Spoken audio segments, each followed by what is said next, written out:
C capítulo 32, Basin C. Con la victoria de nuestro lado, en la mañana del 29 de agosto un tren comercial nos llevó a la estación central de la gran ciudad donde una guía turística nos dio un tour a bordo de un Rolls Royce Limousine. Basin se estaba conformada por 3 grandes secciones protegidas por 3 murallas principales más la gran muralla exterior y a su vez, estas secciones estaban divididas por murallas de menor longitud. La primera sección protegida por la muralla exterior estaba conformada por vastos campos y rebaños al cuidado de campesinos y agricultores. De ahí, seguían los barrios bajos en el cual residían la mayoría de refugiados que llegaban de los pueblos vecinos. La sección que le proseguía estaba conformada por la sociedad de clase media. Por esa zona yacían la mayoría de fábricas, escuelas, restaurantes y locales diversos. Finalmente, en la última sección, al centro de la capital era el área de la alta sociedad, habiendo mansiones, plazas, parques e inclusive un zoológico además de autos de lujo circulando por el área. El grupo sería alojado en una pequeña mansión de esta sección de alto prestigio hasta que la solicitud de una audiencia que tuvimos que mandar por escrito al Palacio Real fuera concedida. Después de tomar un ligero descanso, salimos a las calles de los sectores medios a preguntar tanto información de algún cotilleo referente a la guerra así como de algún posible avistamiento sobre APA, inclusive hicimos una visita a la prestigiosa universidad, pero todos los residentes parecían eludir estos temas, como si parecieran atemorizados o incluso hasta hipnotizados. Sin ningún dato de utilidad regresamos a la mansión sin esperar que un vecino de la colonia hablase con nosotros. Este misterioso anciano nos avisó que esa noche habría una fiesta de gala en el Palacio Real a la cual no fuimos invitados. De igual forma nos advirtió de no inmiscuirnos demasiado en los sucesos de la guerra, ya que era un tema de poco agrado en la ciudad y podríamos terminar en problemas. Por otra parte, Zuko y su tío Airo igualmente habían logrado ingresar a la ciudad como refugiados, consiguiendo empleo en una cafetería en la zona media. Mismo lugar donde Jet lo mantenía vigilado desde distancia.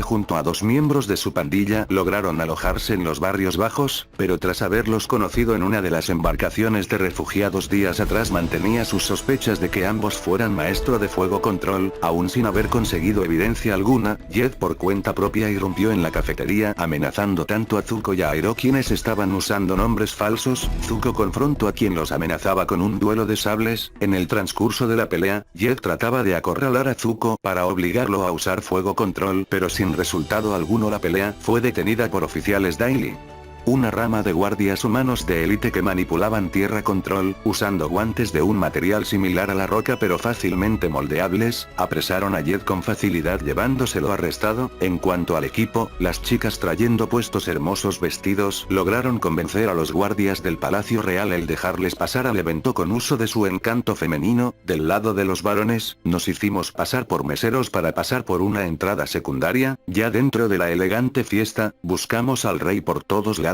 hasta que en un tropiezo Aang demostró su identidad dejando por ende expuestos al resto del equipo. La gente nos recibió entre aplausos y aclamaciones pues todos los integrantes habíamos ganado una reconocible fama. Entre el público se encontraba Lon Fen, el líder de los Daily, a quienes les ordenó escoltarnos hasta la biblioteca del palacio donde nos habló en persona, dejándonos en claro que él se encargaba de los asuntos militares como consejero del rey. Nos aconsejó regresar a la casa en la que nos habían hospedado y no seguir inmiscuyéndonos en asuntos referentes a la guerra hasta que la audiencia fuera aceptada, ya que según sus palabras, se debía evitar que cundiera el pánico. De esta forma, a la mañana del 30 de agosto, el equipo decidió relajarse en diversas actividades. Las chicas en general visitaron tiendas departamentales, spas y algún que otro negocio de interés. Por parte de los varones, continuamos buscando información acerca de APA, recorriendo calles de los 3 sectores, pasando por clubs de lecturas y el museo entre otros, escuchando algún que otro dato que decían las malas lenguas. Curiosamente, del lado de Airo, se dirigió a la orilla de la capital debajo de un árbol donde se encontraba una lápida. Él la tumba de su hijo quien pereció años atrás cuando Airo, siendo aún general, invadió Basin C derribando el muro exterior y uno de los 3 niveles pero a costa de muchas bajas y una derrota al no poder seguir sustentando el ataque. Dedicando una canción en memoria de su hijo, dejó a solas a su sobrino Zuko a quien una chica lo invitó a una cita, una joven de ojos color esmeralda y cabello castaño, esbelta y de hermosa sonrisa. Ella le esperó al final de su turno para ir a cenar a un restaurante cercano y seguido, ir a un parque iluminado por los faroles cerca de una fuente luminiscente, aunque a la joven llamada Jin le atraía Zuko, el conflicto emocional que él traía, hizo que la dejara sola sentada en esa fuente. Por azar del destino, yo pasaba de regreso caminando a solas y al verla desanimada, por un toque de moral de Cortana y Chara decidí hacerle compañía para conversar. Contándome lo ocurrido, sin suponer que se refería a Zuko, le di a entender de cierta forma que este pretendiente tenía problemas en su vida en las que no quería involucrarla. De cierta forma, Jin se sintió cómoda con mi presencia, por lo que tras una larga charla, ella me mostró diversos puntos de la ciudad donde el horario nocturno embelesaba la vista. Tras risas que dejaron parte de mi carácter serio a un lado, al acompañarla a su departamento nos despedimos acordando vernos después. Dando la mañana del fin de mes, el equipo salió nuevamente a las calles, pero ahora repartiendo y pegando afiches por toda la ciudad en busca de Appa. Por su parte, Jin pasó en una visita rápida en la cafetería donde luego de charlar con Zuko solucionaron el malentendido pero dejaron el tema como amigos. Más tarde ella pasó por el parque, donde coincidentemente yo me encontraba por mi cuenta pegando algunos afiches, por lo que decidió hacerme compañía y convencerme de visitar diversos lugares como el zoológico, a ver una película e inclusive a darle un recorrido invocando de un pergamino la moto Indian Scout que me obsequió Stark, algo que puso celosas a Neisa y Evangeline, quienes me espiaban desde la distancia ya que solo había hecho esto con algunas mujeres que consideraba especiales, siendo ellas dos junto a Lucy las más importantes. Al dar de nuevo las horas nocturnas, dejé a Jin en su departamento, solo que ella me invitó a pasar ya que sus padres no estarían presentes, quedándonos hasta altas horas de la noche viendo series acurrucados en un sofá por idea suya. Ella volteó la mirada para enfocar sus ojos esmeralda ante mis ojos de tonos plateados. Quedamos así por algunos segundos hasta que ella tomó la iniciativa de entrelazar nuestros labios en un profundo beso, deshaciéndose de sus prendas al igual que las mías, dejando solo nuestros cuerpos desnudos acostados sobre el sofá, cubiertos en parte solo por un cobertor. Jin admiró con sorpresa el tonificado cuerpo que poseía, centrándose particularmente por el miembro tamaño Spartan que me cargaba. Algo que resaltó Evangeline en voz baja a Neisa, quienes en su primera vez habían admirado primero el reactor arc incrustado en mi pecho, aunque con cierto recelo nos espiaban desde la ventana de uno de los balcones. En silencio jugueteaban con sus dedos bajo la ropa entre sus partes íntimas. Wow. En verdad es enorme, no creo que algo tan grueso entre del todo en mí. Jeje, tú sabes.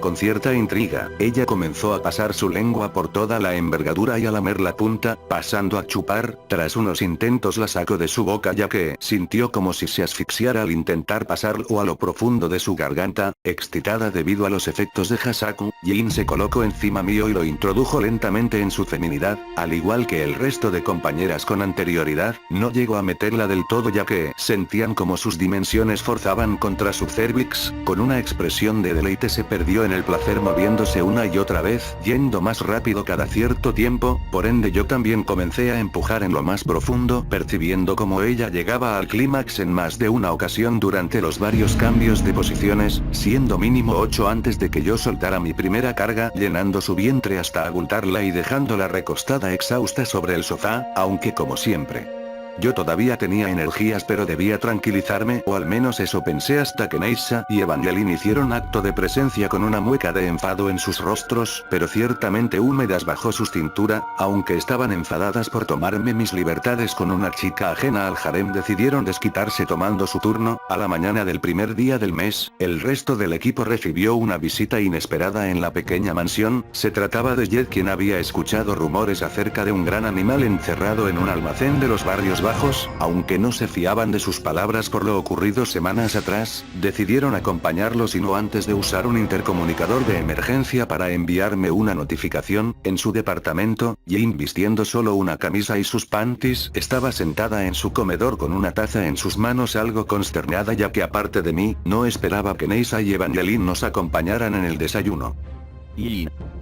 Entonces, hay varias más que te están compartiendo en la degustación aparte de mí, y tus compañeras ya tienen experiencia remontándote, o aún les cuesta acostumbrarse a tu masiva VR. Antes de que la conversación se volviera más incómoda, Cortana nos avisó de la notificación de las coordenadas del almacén, lugar que Jin reconocía, por lo que amablemente se ofreció a guiarnos. Al reunirnos con el equipo forzamos el portón del almacén, el cual, aunque estaba vacío, encontramos rastros de pelaje y huellas. Antes de retirarnos nos encontramos con Smellerbee y Longshot, los dos miembros que arribaron a la ciudad junto a Jet. Con una expresión de sorpresa, le preguntaron cómo es que los guardias lo habían dejado en libertad. Al intentar recordar, solo sintió una migraña, lo que confirmaba una de nuestras sospechas. Para evitar el libre albedrío de la población, se les infundía temor, llegando incluso a lavarles la mente, a sabiendas de que Long Feng estaba detrás de todo, usando la marca del Rikudou libere sus recuerdos suprimidos para que nos indicara el lugar al que lo habían llevado. Dirigiéndonos hasta la orilla de un gran lago, Toph detectó un túnel subterráneo con su percepción sísmica.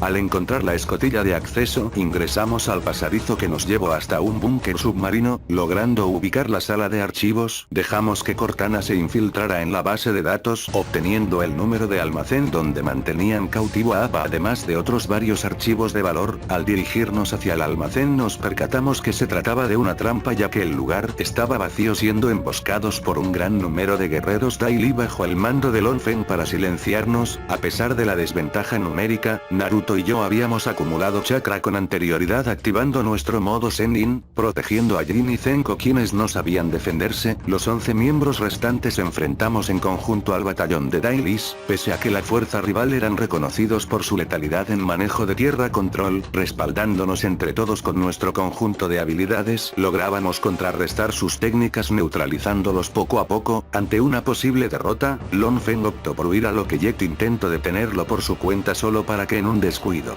Feng le impactara de lleno un pilar de roca antes de escapar. El resto del equipo auxiliamos al compañero, pero sus fracturas y heridas internas eran graves. Sabiendo que su destino ya estaba sellado, Jet se disculpó por sus acciones de antaño y nos pidió detener a Feng, agradeciéndole por su ayuda. El resto del equipo continuamos la persecución, mientras Smellerbee y Longshot se quedaban en compañía de su líder ante sus últimos momentos. Al salir a la superficie notamos que Feng nos había dejado atrás con una amplia ventaja. Para nuestra suerte, desde los cielos apareció Appa. Luego del emotivo reencuentro nos dirigimos volando hacia el Palacio Real, sin notar que Zuko nos estuvo observando desde la distancia. Al notar uno de los panfletos, decidió usar de nuevo la identidad del espíritu azul, dando antes con la ubicación del búnker y por ende con el paradero de Appa, solo que tomó la elección de liberarlo sabiendo que lo guiaría hasta nosotros. Sin demora, el equipo descendió hasta el patio principal.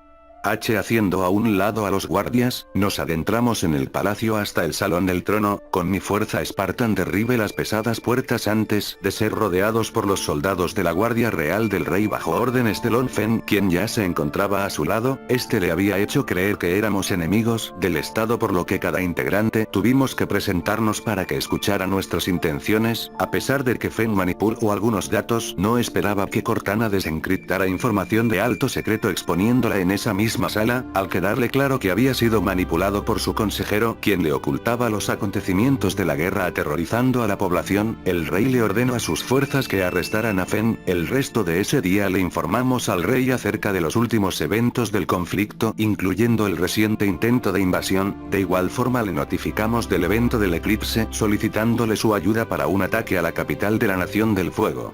Aunque al inicio el rey tenía sus dudas, ya que arriesgaría el desproteger su ciudad así como el posible gran número de bajas en sus tropas, al darle la propuesta de que formara una armada junto a las fuerzas de las tribus del Agua del Norte y Sur, además de los pueblos libres del Reino Tierra, se podría dar un ataque en conjunto asegurando la ventaja. Aceptando la petición, el rey ordenó que se iniciaran los preparativos. De entre los archivos que Cortana había recuperado se encontraba un mensaje cifrado para Anne y para mí. El remitente decía ser un sabio que se encontraba en el Templo del Aire del Este. Según lo escrito, él podía enseñarle tanto a Anne a dominar su estado avatar y, en mi caso, recuperar la capacidad de despertar el modo Rikudou Biyugu a través del arte de la fuerza. Intrigados por la posibilidad de una oportunidad, el equipo decidió separarse momentáneamente. Al día siguiente, Aang y yo emprendimos vuelo en busca de este sabio, dejando de paso a Sokka, Naruto y Neisa cerca de una playa donde la flota del agua del sur defendía las rutas marítimas de Ba Sing Se. Ahí Sokka se reencontró con su padre y le informó de la próxima jugada. En cuanto a Evangeline, Zenko y Katara, se quedaron como consejeras para ayudar a los generales a planear la próxima estrategia. Aunque Toph y Jin se quedaron con ellas, su participación fue con los mensajeros designados en los diversos puntos donde se encontraran los bandos aliados, entre ellos las guerreras Kyoshi, quienes notificaron que asistirían a la ciudad de Ba Sing Se. Por nuestro lado, al llegar al templo aire, nos encontramos con el sabio meditando en los jardines. Después de presentarnos iniciamos esa misma tarde con el entrenamiento. De manera básica nos explicó que todo el universo estaba conectado por una clase de energía mística y nosotros seríamos capaces de vincularnos con la misma para estabilizar nuestros Kyuk.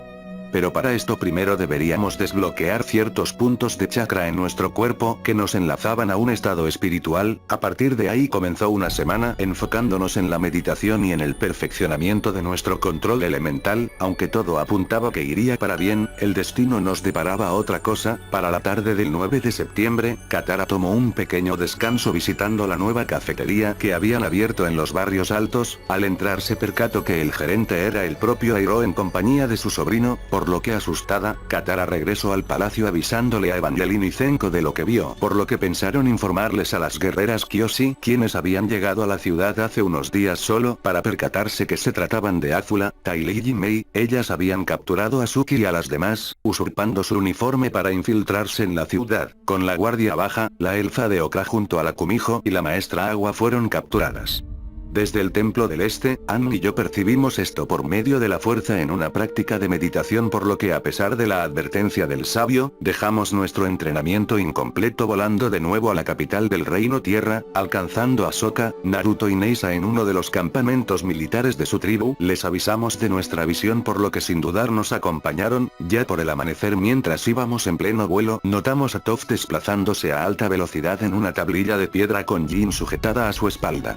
Al alcanzarlas nos contaron que mientras entregaban uno de los mensajes cifrados, fueron capturadas por los dos cazarrecompensas que envió el padre de Toph, pero en su traslado, la bandida ciega aprendió por medio de su percepción sísmica a manipular las partículas de mineral refinado, inventando el primer uso de Metal Control, liberando a las dos de su jaula y dirigiéndose de regreso a la ciudad. Con el equipo reagrupado continuamos con nuestro rumbo. Dentro de la capital, Iroh y Zuko recibieron una invitación para servir sus degustaciones al Palacio Real, pero al dirigirse al sitio fueron emboscados por guerreros Ty Lee bajo el mando de Azula. Resulta que ella había formado una alianza con Long Fen desde prisión para dar un golpe de estado, pero sin que él lo esperara, sus propios soldados cambiaron su lealtad hacia la princesa traicionándolo y acabando con él. De una arriesgada maniobra, Iroh logró escapar mientras Zuko por su parte terminó apresado.